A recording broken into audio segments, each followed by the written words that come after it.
that's what I do now. So Ray Chandler touched me in that way through that book and all through the course of my life. Mike, what about you? Yeah, I have I think our story was the same, and we share those stories with many writers and pursue crime fiction. I can definitely say I wouldn't be sitting here if it wasn't for Raymond Chandler. I discovered his work when I was 19 years old. I was a university student in a small city in Florida. And for about 3 years, I've been reading a lot of crime fiction. I had an encounter with police where I was a witness to a crime when I was 16 and had not really cared much about police or crime or anything, but spending the night in the police station with kind of tough guy detectives and so forth made me start reading, first of all, true crime books and newspaper stories and so forth, and then that led me to novels. And I was really a naive crime fiction reader. I really felt there was nothing I could learn from an old book, and I only read crime fiction. This is like in the middle of the 70s. Joseph Wambaugh was like, I just loved reading his books, and I reread them. I read Choir Boy several times, and all that kind of stuff. And then I went off to college, and this was before DVDs, and VHRs, and VHS, and all that kind of stuff. And if you had missed an R-rated movie back then, it was hard to ever get that movie again. They didn't put it on TV, it wasn't cable, anything like that. And so where I was going to school, every Monday night they showed a movie for $1 that was 3 or 4 years old, and often they were rated R. So I pretty religiously went to see movies. And so I went to see Robert Altman's version of Walking By. It came out in '73, but I saw it in '77. And I had never read Raymond Chandler at all because his books were set in the 40s and the 50s, and that just did not interest me. I listened to rock and roll, I listened to music that meant something now, had a social context. And I was reading from Ross McDonald at that point. He was writing and publishing them. And I just ignored Raymond Chandler. And I saw this movie, which was very contemporary, set in 73, or maybe 72, Los Angeles, and I loved the movie. I knew nothing about Chandler stuff. But that led me to go get the book. It had Elliot Gould as it's Phil Marlowe on the cover of the book, and I got it at the student hub and went home and read it, and basically you could sit up all night and read the book. And then that sent me back to the hub to get all the other books. And I stopped going to classes for about 2 weeks. Luckily, he only read, what did you write, 7 novels? 7 novels, 8 books altogether.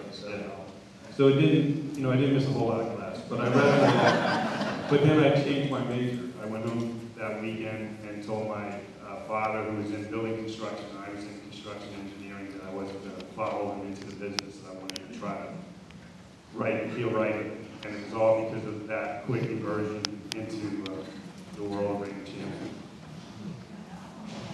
Do you, so you were a college student and we got involved in writing. I know you were a journalist first. You also know Michael for many years, about 13 years, was a journalist for the LA Times and other papers. Chandler was a journalist too. He was, Chandler came to writing late.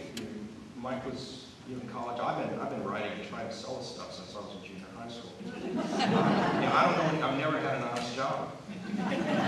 But Chandler did not start to write until he was 45 years old. He actually, he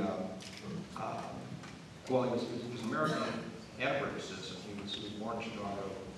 He spent the first 12 years, I think, was in Nebraska. And then he and his mother moved to London. And they stayed in London. That's where he went to school, classic education. And then moved back in his early 20s to the U.S.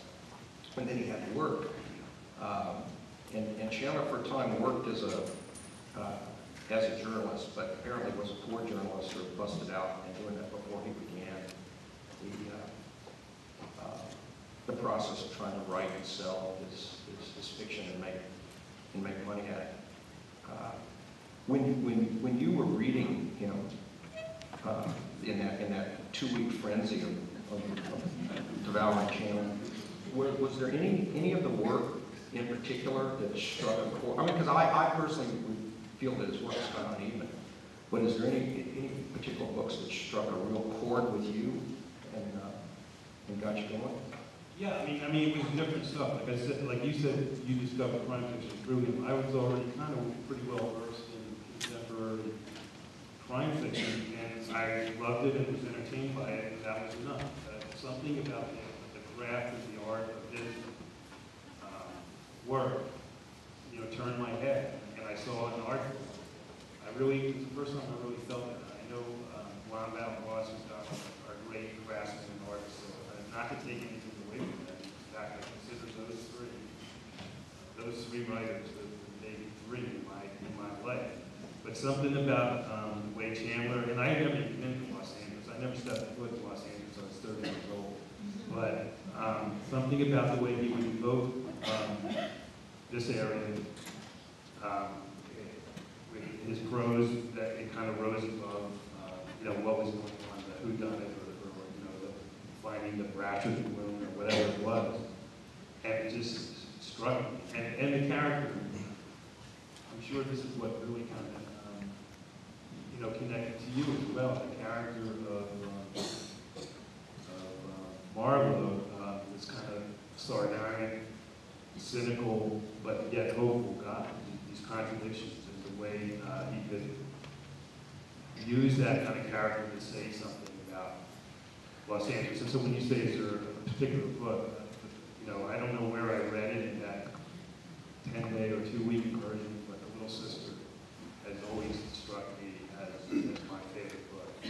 And for a long time, it's kind of like raising the flag. I think it's either chapter 11 or chapter 13. Chapter 13, I knew exactly what you know, that would have to be read and studied before I would start writing a book. And I can't say I do it anymore, but for, at least my first 10, 12, 13 books, it was part of my ritual to be that chapter. It has nothing to do with flattering, just driving around this town. You and I have, I've done it, and I call it an homage to Chandler. And you've done it too. I don't know what you call it. But I call it an homage to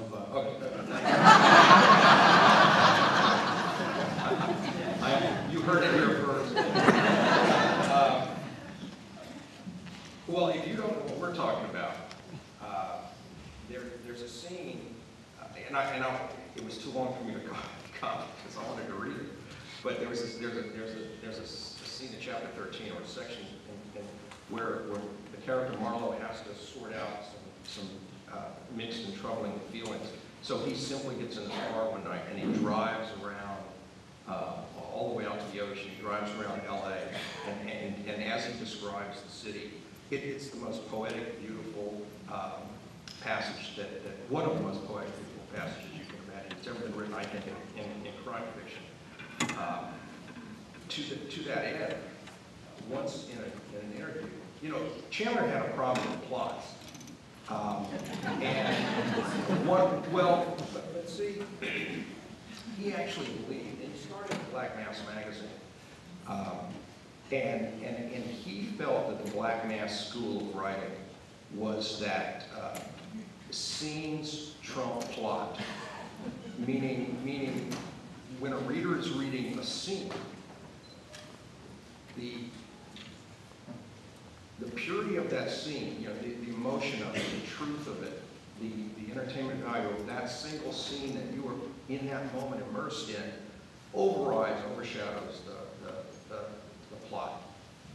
He further felt that the perfect mystery novel or mystery story is a story that you would read even if you knew there was no ending, because the scenes were so. Now, I don't particularly agree with all that stuff, because I think it's all important. But he actually believed that. And so he didn't pay a whole lot of attention to plots. But I have to say that when I was reading those books in my 2-week spout of Devour and Chandler when I was 15, I didn't get a whole, much of a rat's butt about the plot. It was his language and Marlowe that got to me. And I did copy, actually, a paragraph from The Long Goodbye